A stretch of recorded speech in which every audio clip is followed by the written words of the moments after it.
Can I start?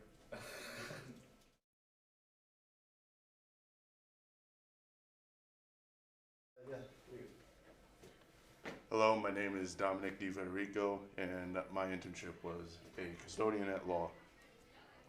I am a senior at law, and I have played football, indoor track, and outdoor track. That's me. My site supervisor was Chris Burton. He has been the head custodian for a few years now. I don't have a photo of him. I can find a photo of him, but he's been at law for, I think said over 15 years. So my normal day I would get to law at 8 o'clock every day, and we would really start getting calls at about 8:30. That's when calls would be coming in about a bunch of things. Most of it would be cleaning up spills in rooms. After that, we would get ready for lunch. We would normally go down to the lunch lines over there and just sit there and wait for people to start cutting lines, because they would always do that. During lunch, we would stand at the front lines and tell people to go to the back. After lunch, we would explore parts of the building. So this is actually a storage room in the basement. This is the auditorium looking down from the catwalk, and that's one of the hallways in the basement. There's 4 or more hallways just like that, where they're probably a quarter-mile long underneath the building.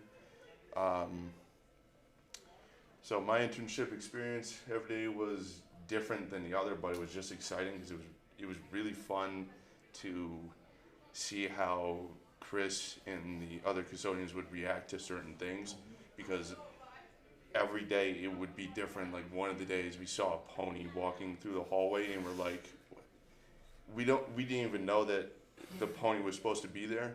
So it was really fun. I got to see a bunch of things that normal students don't get to see. So I get to see like the basement, the greenhouse, the repair shop, the storage units. So it was a bunch of other stuff like these stuff.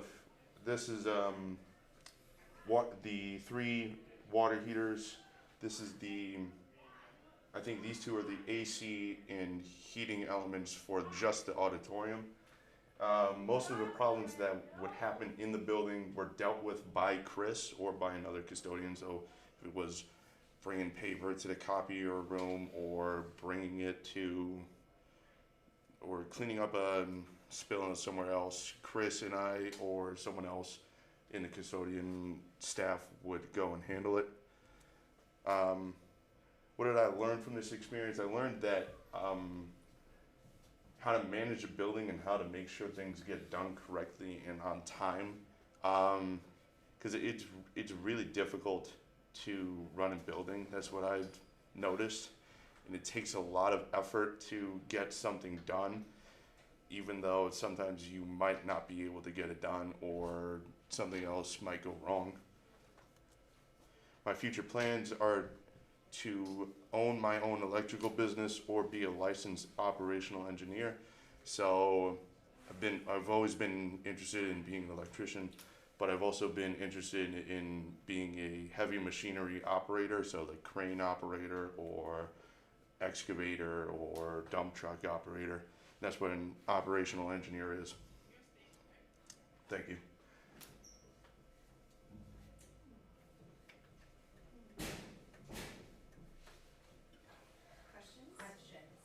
Questions?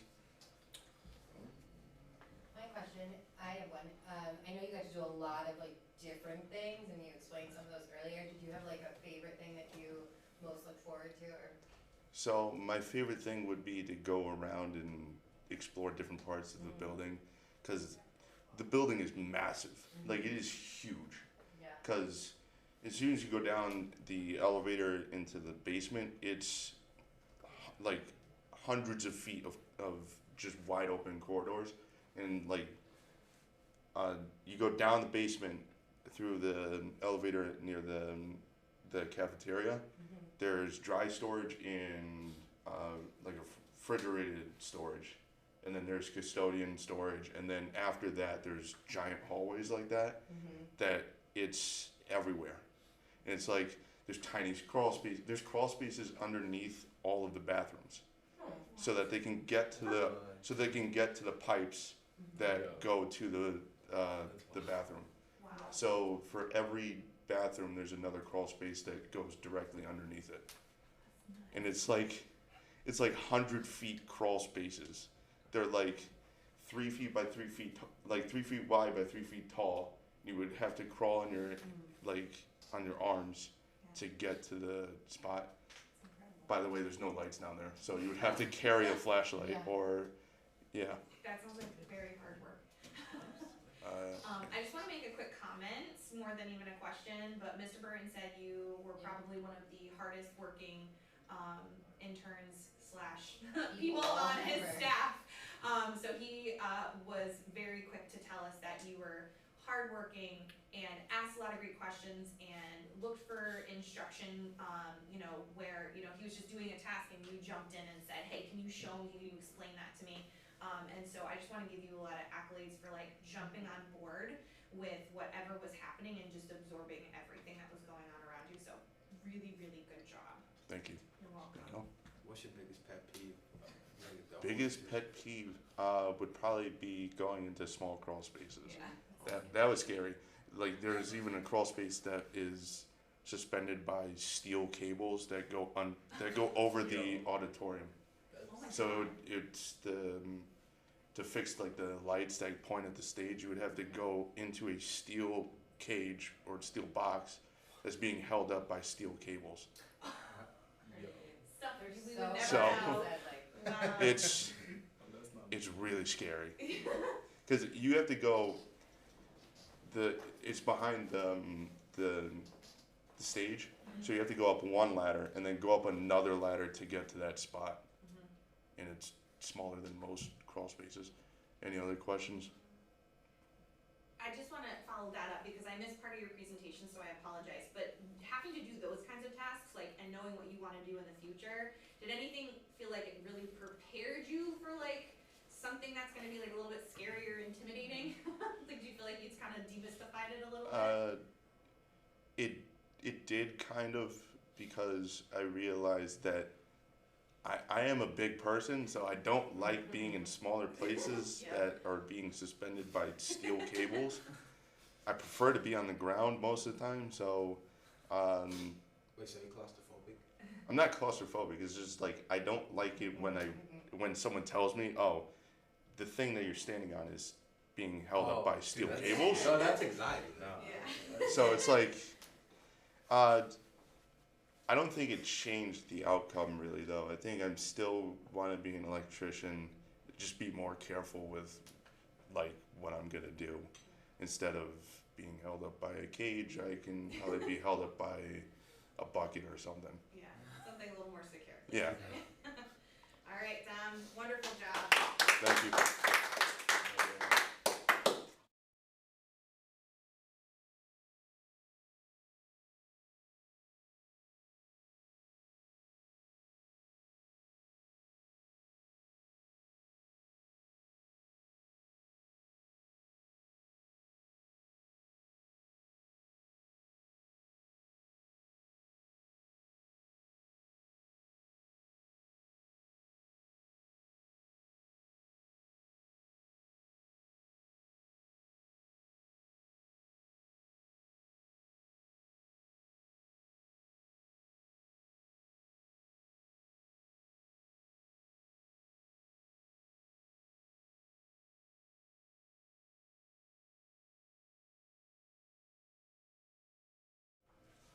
Alright, so who am I?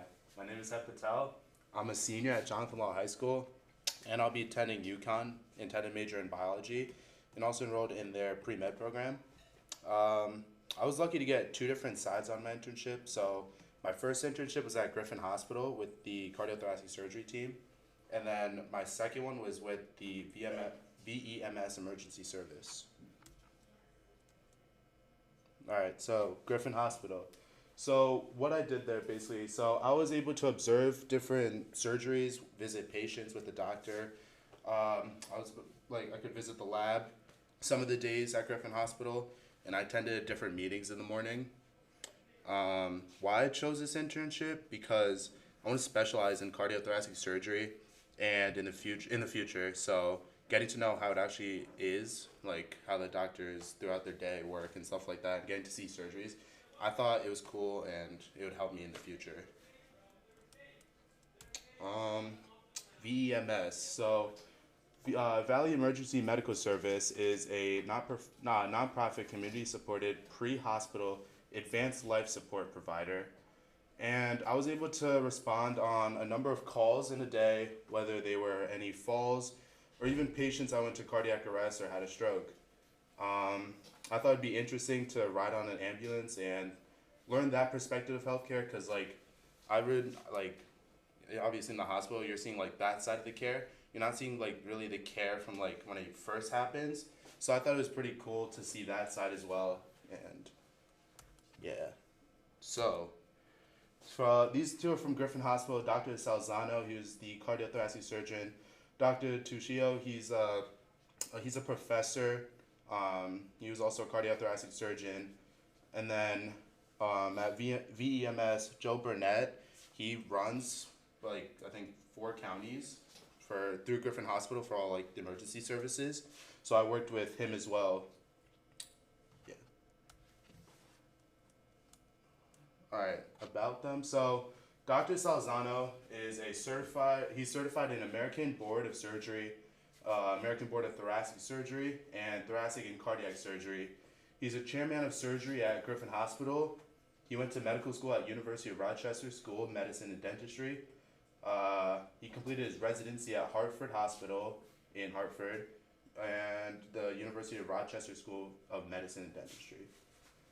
And Joe Burnett is a director, safety, security, and emergency preparedness at Griffin Hospital in Derby, Connecticut. And he worked in Derby at Griffin Hospital for almost 20 years. What were my expectations prior to my internship? So prior to my first day, I didn't really know what to expect. I knew that there was going to be a lot that I was going to learn and stuff like that. I knew that I would learn more about the heart, and I got to get to shadow Dr. Salzano and see the environment in the hospital, and also knew that I would learn more terminology that doctors use and just build off of the ones I already knew from the medical terminology class last year. For VEMS, I was excited to ride on the ambulance. You know, you got the lights on, you're driving at high speeds and stuff like that. But then once you actually get there, you get to like take care of the patient, you get to put them on the ambulance. You're setting them onto like EKGs, the monitors, you're giving them certain medications based on what they're presenting with. So that's pretty much what I thought of before. After my internship, so at Griffin Hospital, I learned so much about the anatomy and physiology of the heart. There are 4 chambers that are in the heart, the valves, the different blood vessels connected to the heart. And the cool thing, what was cool to learn about was the electrical conduction system that regulates the heart. I also learned about different heart diseases and different procedures, and this was like mainly what I looked at. So it's the most common surgery, like heart surgery. It's the coronary artery bypass grafting, or a valve repair. I learned some valuable lessons regarding to the usage of communication and teamwork. So every morning I'm always attending a meeting before big surgeries like this. So I get to see the amount of communication it needs to get just no confusion when you're performing a surgery like this. So I got to see how everyone in the team gets to work together, and yeah, I thought that was pretty cool. At VEMS, I also learned quite a lot there too. I learned that there are 2 kinds of care that are determined based on the patient's needs. So one is BLS, which is basic life support, and one is ALS, which is advanced life support. So VEMS was part of the ALS group, so they did more of the advanced care like strokes or cardiac arrest like that. I learned where to put different points around the body for a 12-lead EKG. So when you want to put them on the monitors, there's different spots and pulses around the body that you want to attach these things onto. So I learned where to put those. One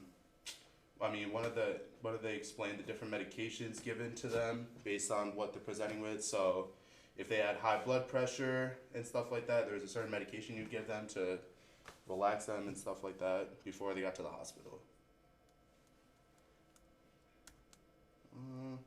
So I didn't really face challenges. The only challenging thing was the terminology they used. They were using these big words and stuff like that.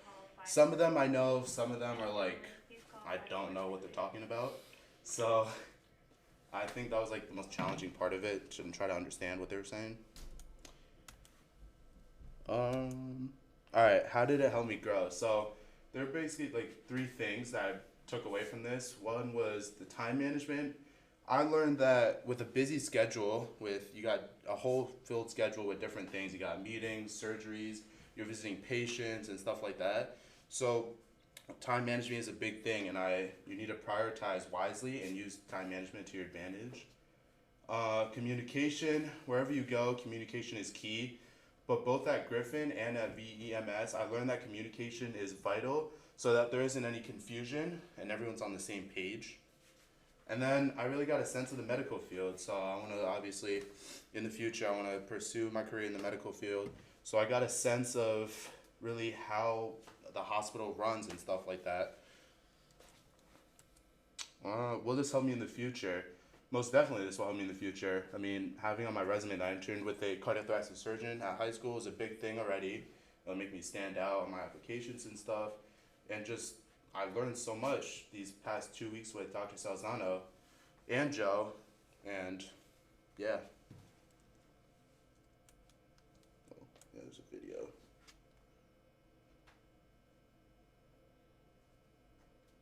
If it plays. The network of blood vessels that branch over the surface of the heart are called the coronary arteries.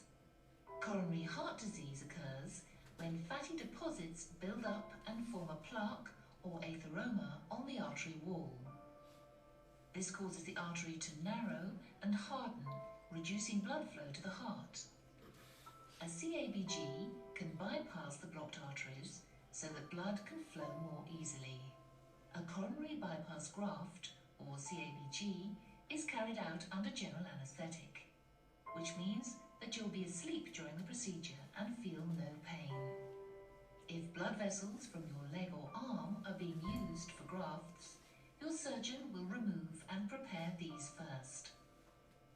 A blood vessel, such as a superficial vein in the leg, which lies just below the surface of the skin, can be removed to use as a graft. A cut is then made down the middle of the breastbone or sternum, and the rib cage is opened so the surgeon can reach the heart. The surgeon may attach the new grafts while the heart is still beating, but it's more common for medication to be used to temporarily stop the heart. The blood is then rerouted to a heart-lung bypass machine. This takes over from the heart and lungs.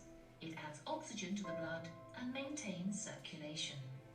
The graft is attached from your aorta, your main artery, to a point in the coronary artery beyond the blockage. Sometimes a graft is also created from the internal mammary artery, which is diverted from behind the sternum or chest bone. After the graft is attached, the heart is restarted with controlled electrical shocks, and the sternum is rejoined using wires. The skin on the chest is closed with dissolvable stitches. So yeah, that was pretty much the most common surgery that I've pretty much watched there. I think it was 2 or 3 times in the past 2 weeks that I got to see that. So I thought it was pretty cool. I want to show you guys how it actually went down. And yeah. I'm sorry. Are you done? Yeah. Okay, sorry. I was Just trying jumping to in to get ask to a question, but I didn't realize if you were done or not. Yeah. So you said you obviously viewed those surgeries. Did you get any background information or interesting case information before seeing the surgery done? Because I'd love to know what was exciting or interesting or kind of scary, or if there were I know that there's this one patient. This was a second surgery that they had to do by the same people. I think she had one done last month, and she had to come back and get this. So I thought I don't remember the exact details. It was like the first surgery, but I thought it was pretty cool. It's crazy that she had to come back for 2 in such a short period of time. Yeah. Yeah. Yeah. Is this considered like open heart surgery? Like, do they crack the sternum? Yeah. Like, Wow. so my dad had open heart surgery. He had a double bypass. So I think Mhm. that's exactly like what you're talking about, except it's 2 valves, right, instead of like the one. Yeah. And you like watch this Yeah. in person. Yeah. It doesn't make you like, I'm squeamish having this conversation with you. No, yeah, that's the first thing he told me. He's like, you're gonna see a lot of things up there. I was like, Like so much blood. yeah, it was a lot. It was. But Do you think you were prepared, or like has your internship like prepared you like emotionally, like Yeah. that's a yeah, great oh yeah. question. I mean, some stuff? it's crazy what you see in there. Yeah. So I mean, getting it over with now, the first time you're looking at just an open body, looking at the heart like that, I mean, I'm fine with Do you it. still want to eat after that? Yeah, it didn't really bother me. It doesn't lose your appetite. No. I feel like that means that you're kind of meant for that field. Yeah. If it doesn't affect you in that way, you're kind of like, yeah, it's a Yeah. body part. No, It needs yeah. to be fixed. Exactly. So that's an interesting. And that's based on my perspective going in. I Yeah. mean, It's fascinating. That's fine. At least you didn't faint like watching the heart. no. It sounds like a really great opportunity. Yeah. Was there anything about like the doctors even like demeanor or patient care or like things that you noticed that they did to debrief their patients before, or anything that you would maybe take away and use in like your own dealing with future surgeries? So I mean, they obviously they come in before they talk to the patients before the surgery. The way they talk, I mean, it's not like the nicest, but like I hear that a lot with like surgeons. They're not the nicest people, but like them trying to like calm them down and say like everything's okay. I mean, it's like just these little things that I took away on how they actually talk to like patients and stuff. Yeah. And you really saw, it sounds like there's a team that's involved in this. So there's the surgeon, but there's a team. So Yeah. did you look at some of the other like roles that people played and like how did that impact you? So I mean, obviously I have that one goal of becoming a cardiothoracic surgeon, but it was cool to see like the different teams. There were the anesthesiologists, there was radiology, there was all these other teams and stuff that kind of work together. So they show the doctor basically before the surgery what he's actually looking at and stuff like that. I thought that was pretty cool on how they actually work together and stuff like that. Great. Yeah. Any other questions? What was your funnest experience? Ooh, that's gonna be on the ambulance. So it wasn't fun, but like it was like the most I've done on like the ambulance throughout. It was a patient that had a first time stroke, and that patient needed to be put on like tons of things on the ambulance. There was EKG, there was the monitors and stuff like that. There's a certain medication that they had to give every 20 minutes or so. So I think that was like the coolest experience out of that whole 2 weeks with the emergency service. So Alright, nice job.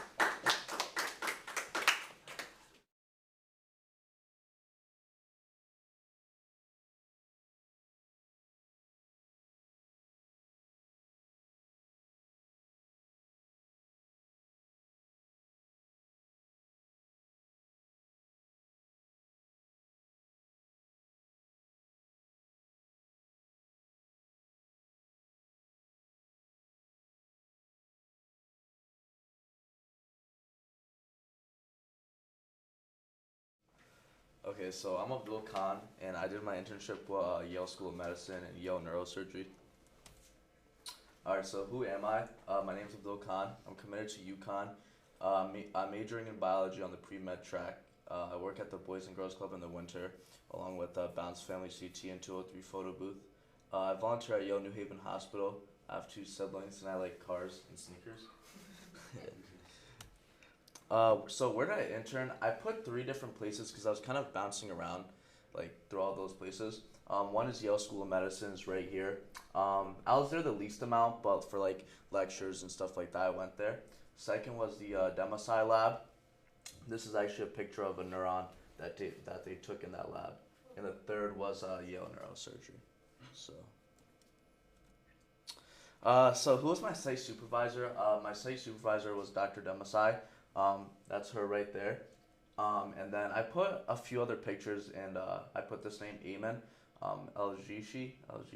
I don't really know how to pronounce it, but that's him right there. He's actually a PhD.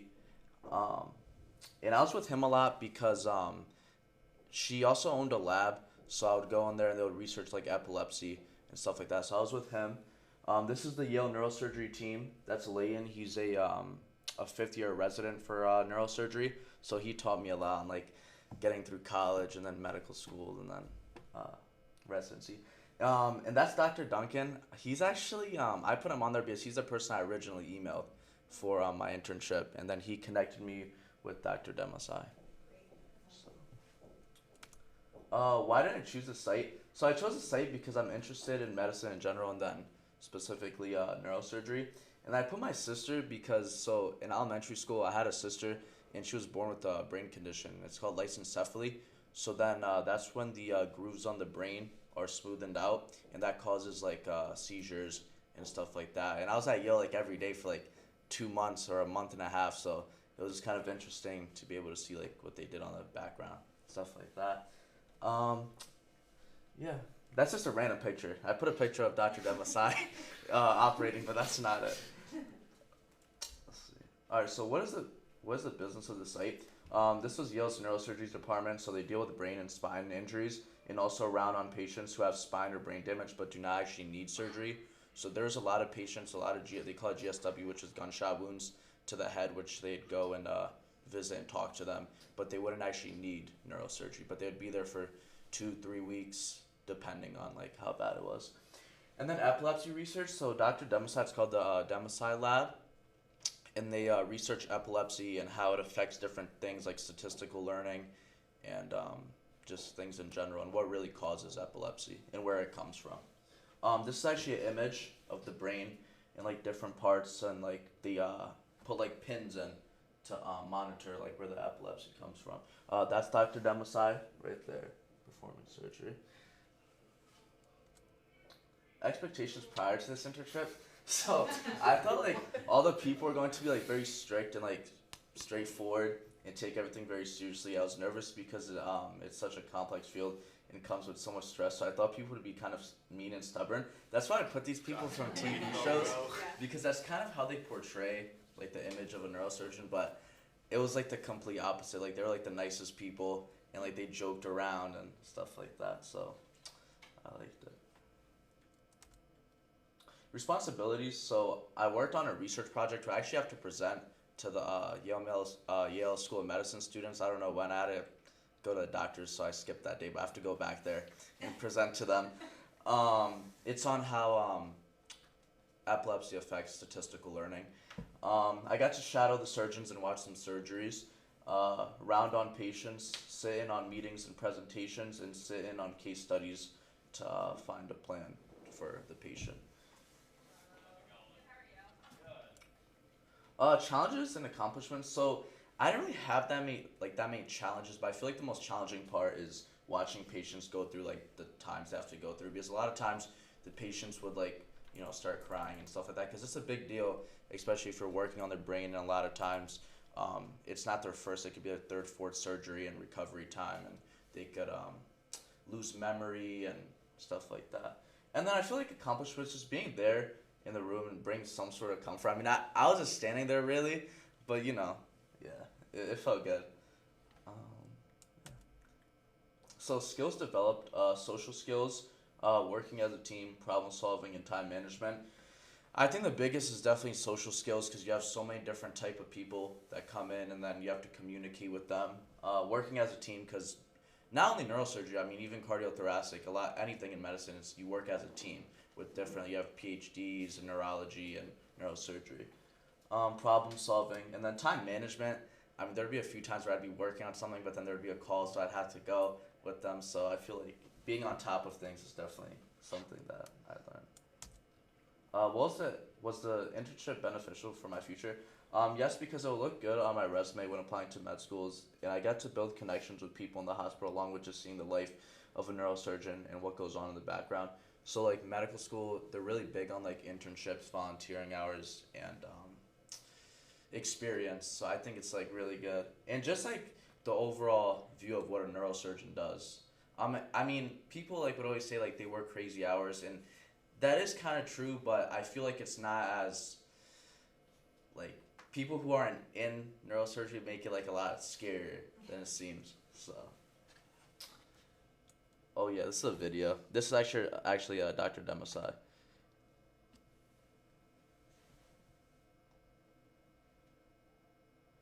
So, Amanda tells us your family has cable internet. I was raised on cable. Don't you want to raise your epilepsy is it's a very actually quite common neurological disorder. Epilepsy can range from people who you would never know they had seizures to people just drop. There's a wide range of how it presents. Depends on what parts of the brain the seizures are coming from. It could present just in many different ways. The Yale epilepsy program is a comprehensive program. When we have patients that have failed medicines, they refer them to surgery. We talk about these patients and to see if neuromodulation is appropriate for these patients. We are able to offer patients the entire breadth of epilepsy treatments. This is an exciting time in epilepsy. 20 years ago, the options were more limited. Now, almost everyone who has medication refractory epilepsy has a treatment option.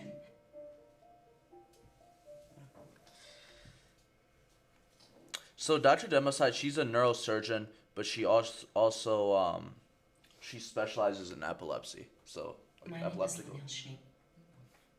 Oh, my fault. All right, and then I think I added some pictures. All right, so this is a neuron tracking machine. This machine, they told me, this was when I was in the lab with Eamon. It's around $300,000, and what it does is pretty much so these pieces right here plug into this machine, and then there's these stems. They almost look like straws. And like during surgery or like when the skin's folded back and you can see the brain, they put the straws, like these pins, into the part of the brain, and it actually tracks a single neuron. And like Yale is one of the few places that have this machine and could do it.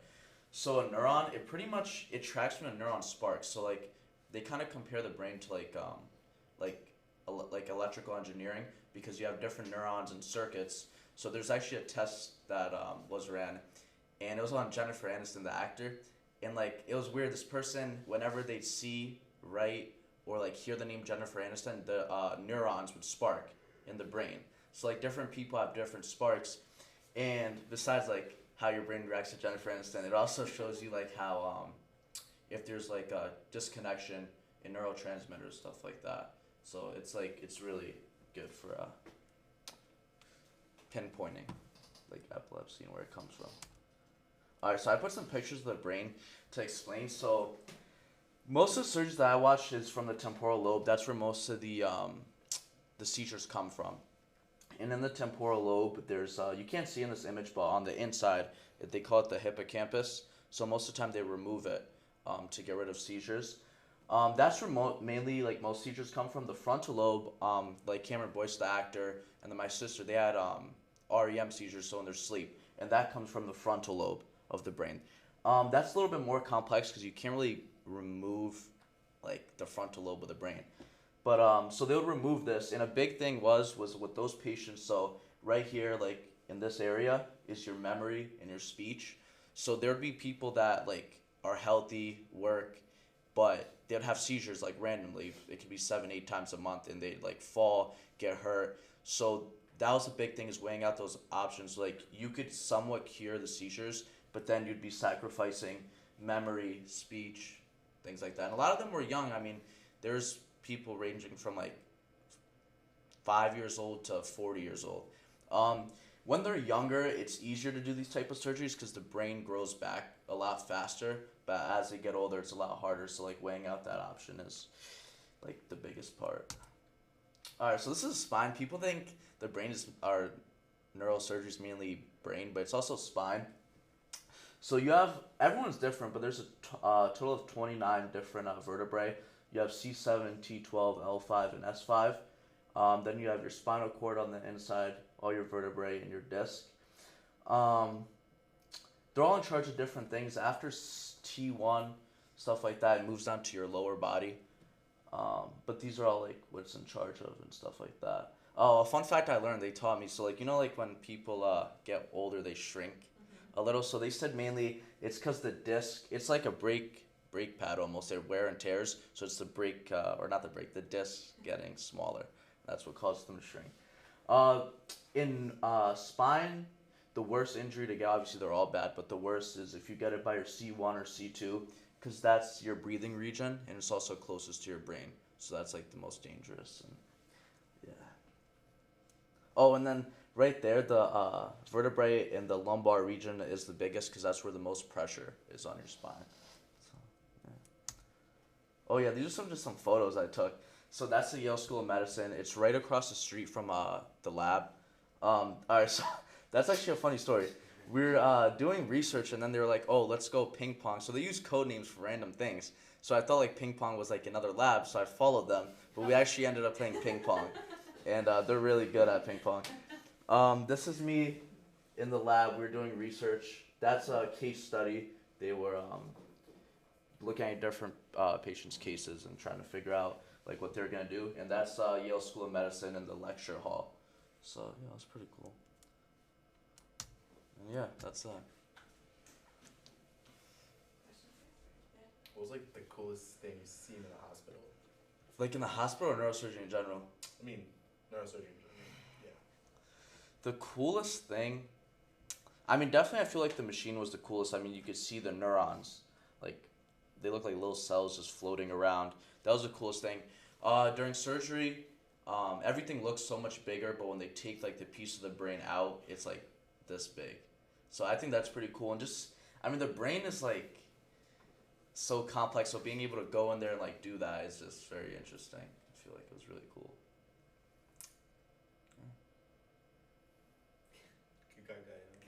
Oh, I didn't even. What's up, guy? Did you use, besides that device that you didn't use, did you use any devices, or like if so, like any tools? Like if so, if you used any tools, like which one was like the best tool you enjoyed?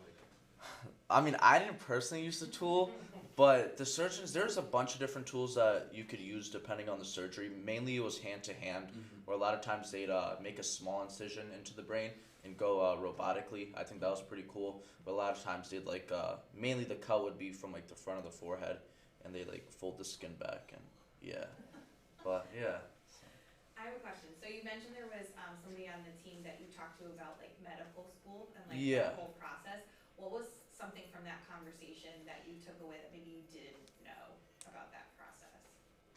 So, really, a lot of people say like medical school is the hardest part. But as he was saying, he said first year of residency is definitely the hardest. He said like you barely get to sleep. You're working like maybe 80 plus hours definitely. So I took that away. But he also said that, and that he wasn't the only person. I actually talked to an anesthesiologist. He said the same thing. They're like, you obviously have to work hard, but like don't take it too seriously either, because at the end of it, if you just follow the road, you'll become a doctor, and you just can't overthink it. Stuff like that. So. And would you want your specialty to be neurosurgery? Yeah. Specifically because of your sister? I mean, I think that too, but I don't know. It made me more interested. What interested me even more was definitely, so in the lab, those students were there to get a PhD as well. I never thought about going to school for the extra 3-4 years on top of neurosurgery for a PhD, but I think it would be something I consider once I get down there, because it is really cool. I wouldn't want to do neurology, like just that. I would want to operate, but I think having a PhD and being able to kind of teach it would be cool too. And do research. Yeah. Did they talk at all about like cutting someone's corpus callosum to like treat their epilepsy? Wait, say it again?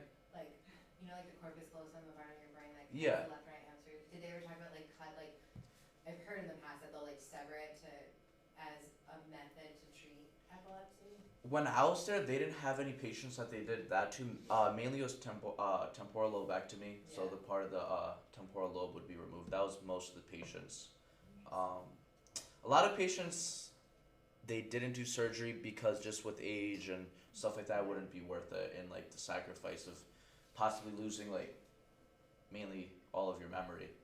So And I have another question specific to like, if they remove your hippocampus, does that alter the way you're able to process like explicit memories? yeah, so that's what after they do that, you have to go to therapy and stuff a lot because it will alter your memory. Speech is also a really big thing. It's a little different than like aphasia and stuff like that, but it's hard. It takes a while to Did they say find what like you the have to say. plasticity will like not like regenerate a hippocampus, but just like move the region? Like, what do you mean, like grow back if it No, does? well, I know like won't grow back, but you know like your brain plasticity, like one part of the brain will take over like a function. Exactly. And So and you mentioned that when you're younger, it happens faster and more like seamlessly, but I didn't know if that happens. yeah, so when you're younger, it will grow back like faster. As you're older, your brain will kind of just kick in. It will know that let's say you remove the left side, because everything in the brain Yeah. has its own like a piece on each side. So let's say your left side is taken out, your brain will notice that your left side is taken out, and it would kick in the right side to kind of take over that. Cool. Awesome. Great job. I did not take second.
This is my houseman plumbing internship by Gael Jara. Who am I? I mean, I'm me first of all, but I'm Gael Jara. I'm a fun guy. I'm currently a senior at Jonathan Law, hoping to graduate next Tuesday. I'm committing to Gateway Community College. I'm transferring there after I get after I get my I'm hoping to get a bachelor's after I go to Gateway. My time at Gateway. I don't know how long that would be. My site internship was at Houseman Plumbing. It's all around New York City, Yonkers sometimes, but it's mainly New York State. What do? I basically was a handyman to my father. You know, we fixed, installed stuff, like in the boiler room, bathroom, in the laundry room. So this is an example of a laundry renovation. The laundry room needed water, so like we added pipes to it, the hot and cold water. So this was before, and this is after.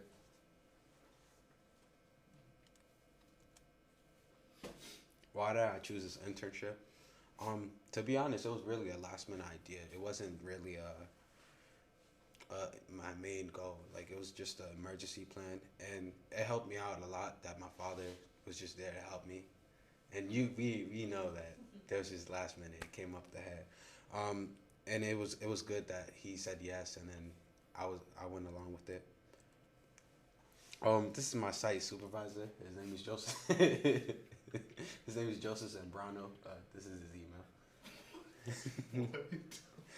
Oh, he's also been a plumber with my father, but he doesn't plumb much. So like for like 10 plus years, so that's why he's like a little bit. He's like more of a veteran than my father. But like he's like more of my site supervisor, more of like my boss, or more like to somebody who my father would adhere, because he's more of a veteran than he is.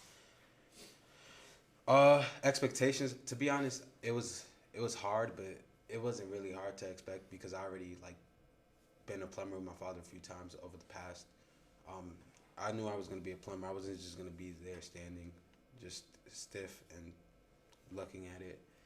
looking at him do work. So I knew it was gonna be more hands-on stuff, and I was gonna get more dirty than I was previous times. And working in claustrophobic environments and hot environments, it was like the boiler room. It was like just terrible. I hate working at the boiler room. Just, I'd rather just do something else. And the boiler room was just like hot as hell. My responsibilities would be like if the site supervisor, he would make a schedule, and then either he would rank it based on the calls and the emergencies, and then we'd be there as a dispatcher, and then we'd go to the job to see what needed to be done. So then we'd have to be ready for the client before like we get to them. So like that'd be like waking up early in the morning like 5 because we'd have to get from Connecticut, commute to New York, then get the supplies from the plumbing supply, and then after that we'd have to go to the client and see if they need anything else. And you have to be very respectful of just not only the client but their household, because every household is very different, and I've been to very different households that are, I don't want to judge, but they're somewhat questionable. But it's not my here or there to judge. It's more so me and my father's job to do that job, and that's it. Challenges was very hard for the first few weeks, like the first 2 weeks, because I had lacrosse and stuff. It was very hard managing my schedule because I was always on a rush, always on a run, because my internship was from 8 to 1. Some days it would vary because there was a day I had a game at 2. No, I had to be there at 2 o'clock, and then I had to be in Norwich up at 4 for the game. So then that day I went early. It was just very stressful for those 2 weeks, just managing from the commute to New York to Connecticut. It was just and another thing was like me mentally was just knowing that I was just like here for like the 85 hours or like just the certain amount of time and just finish it and just be there temporarily, and then also knowing that I wasn't really interested in it, but then somewhat it grew a respect for me for pursuing a career in it. But my goals in life are very different than what my internship was. This is a story time. It's not really funny or anything. It's just basically a day at work. There was once a shower, like there was a shower that a body like it was very infected, so we had to break it and like we had to repair it and then install a new one because it was very infected. It wasn't producing hot water, so we broke the wall. We plastered it. We covered it in plastic and stuff, and we basically like just had to like put a new one in, and then just tell the contractor, because we also install stuff in like new buildings and stuff. And recently, my father has been doing like a lot of new buildings, so like they would basically call the contractor and just tell him to add the wall, or he would just add the what's it called? The I said the wall. I meant the wall, but like either repair it or like just add it on, because the one on top is an example because I couldn't find a photo. It's just an example of what happened, even though I didn't take a picture of it, but the second one was like one of his like renovations of the shower. So this is basically like the example you would get if you were the contractor for the wall. So you just have to add a new wall and stuff. What have I gained from this experience? To be honest, like I've gained like a respect for plumbing and trade, and like more of a options. Like my options are now like handy. Like if I don't want to do this, I can be like I made like an emergency plan, like a plan Doomsday, Plan Z, which would be go to any trades, because my father and he has friends that know a guy, and then if I wanted to be an electrician or HVAC or such and such, it would help out a lot tremendously. Future plans. After I graduate, I plan to go to Gateway College, like I said at the beginning, to obtain a bachelor's in criminal justice. But obviously, Gateway is a community college. You have to be there 2 years and then transfer out. So, yeah, I get that. But mainly, I wanted to pursue being a police officer, and a detective later on along the lines. This is like a video of like one of my me and my father's like installations of a pipe, of a water line and stuff.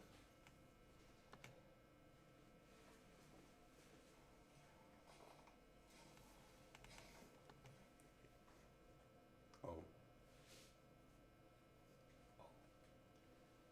It should pop up. Give it a sec. There you go. Oh, wow. This is in New York right now? Yeah.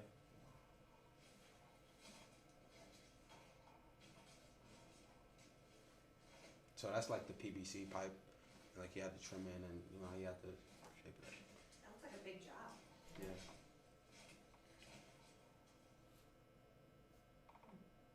And you said, was that a new construction? Yeah. Yeah. That's like a new building, like a house.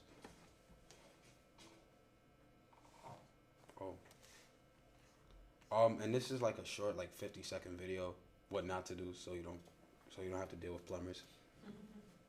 Taking good care of your home plumbing can be pretty simple. But the problem is too many people go about this the wrong way. So if you want to avoid any plumbing issues, then you need to avoid these 3 common mistakes. The first mistake is flushing household items down the toilet. Even if the label says it's flushable, don't do it. This just leads to more clogs as they sometimes don't break down as easily as you would like. You also need to avoid ignoring small drips and leaks. Get the problems fixed quickly to avoid any further issues later on. And finally, don't crank or pull too hard on the handle. It won't prevent leaks or drips, and it may end up damaging the water supply. So if you want to make sure all your leaks and clogs are taken care of properly, then give us a call or visit our website today. I mean, from experience, I wouldn't want, like, luckily I have my father to deal with my clogging the toilet or just me breaking the toilet, the bottom of the toilet. Questions? So Gael, I know you were, really struggling to find something that was going to be a good fit for you. So I just want to give you props for still sticking with doing the internship program and finding something else that would give you the opportunity to go out and do something different. So good job on sticking with it. But do you feel like you learned anything from your site supervisor, just like skill sets of like communication or dealing with customers or things that you think might be useful for the future? Well, my site supervisor doesn't have to deal with the customer as much because if he's not there, if he's not doing the job, it's not hands-on. But I've dealt like emotionally, like yes, because like you deal, like I said, you deal with different customers here and there, different attitudes. And I've had like my father has told me instances where there's customers that are very disrespectful or sometimes very racist to him, and he has to find a way to work around that because he's just there to do the job.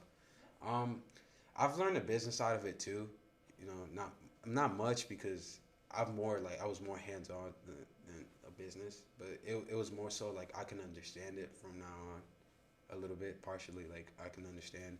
I'd be like, hey, this and that, yeah. Good questions, yeah. What was the most common materials that you used?